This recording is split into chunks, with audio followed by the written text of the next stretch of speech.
இன்னைக்கு முதலமைச்சரோட அறையிலேயே ஒருவர் ரீல் எடுக்கிறார். ஆனா அதை அதிகாரிகள் கண்டித்திருக்க வேண்டும், முதலமைச்சர் கண்டித்திருக்க வேண்டும். ஆக ஒரு தீவிரத்தன்மை செயலாற்றலில் இருக்க வேண்டும் என்பது எனது கருத்து.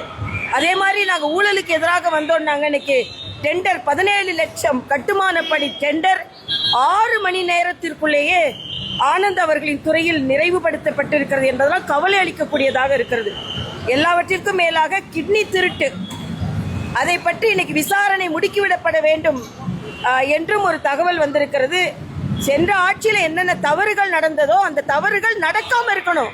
ஆனா ரெட்டிப்பா நடக்க ஆரம்பிக்குதோன்னு பயமா இருக்குது.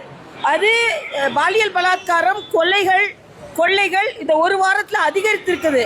சிங்கப்படை நாம வெறும் விகைவா நீங்க சிங்கப்படை அமைச்சிங்க, ஆனா அவங்க என்ன வேலை செய்யறாங்கன்னு தெரியல. பாட்டிலுக்கு 10 ரூபாயா 20 ரூபாயா என்ற கேள்வி இன்னும் மக்களுக்கு இருக்கு. பாட்டிலுக்கு 10 ரூபான்னு பாடினவங்க பாட்டிலுக்கு 20 ரூபாயா பாட போறீங்களா, இல்லைன்னா 20 ரூபாய் இல்லாம பாட போறீங்களா, இல்லைன்னா அவங்க குடிச்சிட்டு ஆட போறாங்களா? ஒண்ணுமே புரியலையே.